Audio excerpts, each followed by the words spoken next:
Welcome, detectives! Today, we are going to learn how to transition from being just passive readers into active investigators. In this explainer, we're going to look right past the mere words printed on the page and uncover the real, hidden story hiding underneath. You know that feeling when you finish a truly incredible book and you just find yourself asking, why was this written?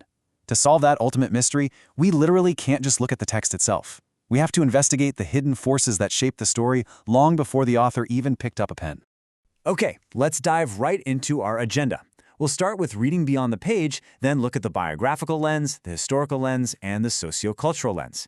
After that, we'll hit comparing the three lenses, and finally, putting it all together. Section 1. Reading Beyond the Page. Uncovering Hidden Meanings. First things first, we must establish a pretty crucial ground rule for our investigation. Books absolutely do not exist in a vacuum. When analyzing any literary work, you have to examine the context. Context is exactly what reveals why a work was written, what influenced the author, and how the text relates to society. Honestly, understanding this context is the key to uncovering what invisible strings are pulling the character's actions. It is the environment that breathes actual life into the narrative. Section 2. The biographical lens. The author's life.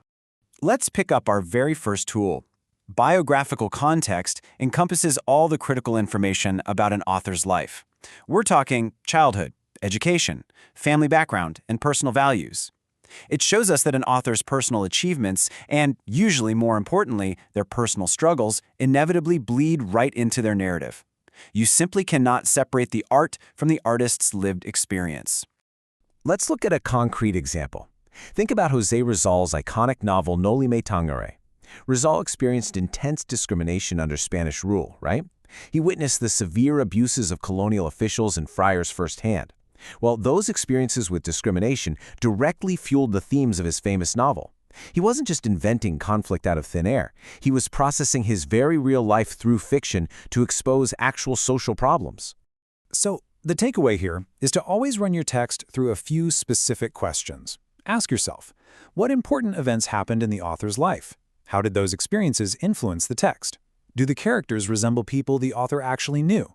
Do the themes reflect the author's personal beliefs? It's all about finding out if the author's own life is just hiding there in plain sight. Section 3. The historical lens. The time period. Let's build our investigation by zooming out from the individual author to the era itself. Historical context refers to the events, conditions, and specific time period during which a text was written. Major historical events often completely shape an author's ideas, effectively forcing them to respond to the world happening around them.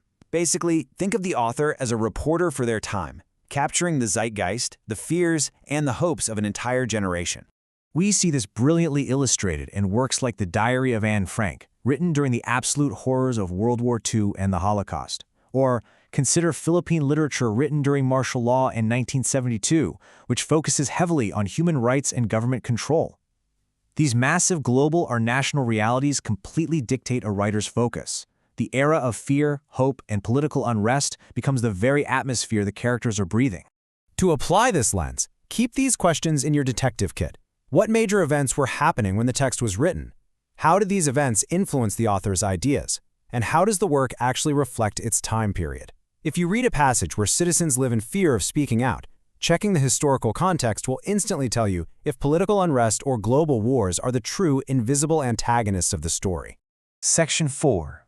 The sociocultural lens. The society.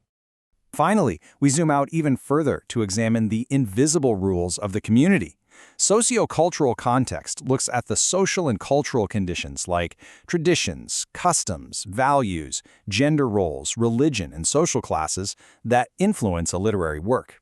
This lens is absolutely vital, guys. It helps us understand how unspoken expectations govern exactly how characters are allowed to behave. It's basically the unwritten rulebook of their world. For instance, consider the most famous tragic conflict in literature, Romeo and Juliet. Their tragedy isn't just a string of bad luck and, poor teenage decision-making. It is driven entirely by the intense societal expectation of family honor and obedient children. On the other hand, Philippine folktales heavily rely on cultural values like respect for elders, strong family relationships, and community cooperation. In both cases, society is driving the plot.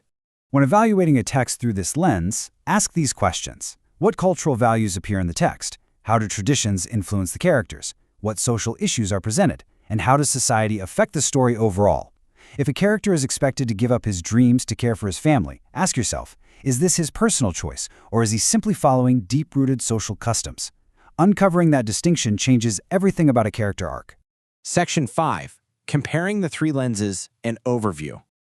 Now that we have all three lenses, let's lay them out side by side on our investigative desk. The biographical lens focuses on the author's life. The historical lens looks at the events and time period. And the sociocultural lens focuses on society and culture.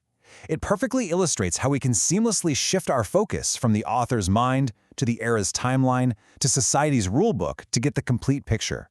Section 6. Putting it all together. The final test.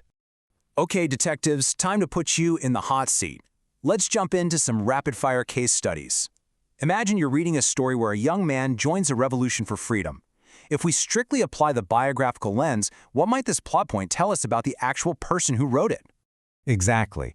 It suggests that the author themselves likely survived personal oppression or was directly involved in a political conflict, and they consciously or maybe even subconsciously wrote that trauma right into their work. Let's try another one. Consider a novel written in the 1940s that describes families struggling during World War II, but the text focuses heavily on family unity. Which two lenses help us decode both the war setting and those specific embedded values? To crack this case, you need a multi-lens approach. You use the historical context to understand the devastating impact of the global war. Simultaneously, you apply the sociocultural context to understand the deep-seated cultural beliefs, like family unity, that are culturally holding the fictional family together.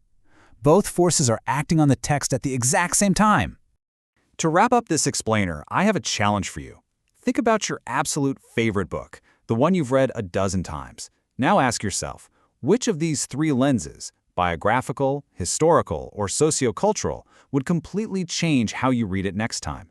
Which lens might unlock a brilliant hidden secret that you have literally never noticed before? The next time you open a book, don't just read the words, investigate the context. Thanks for learning with me today, and keep reading between the lines.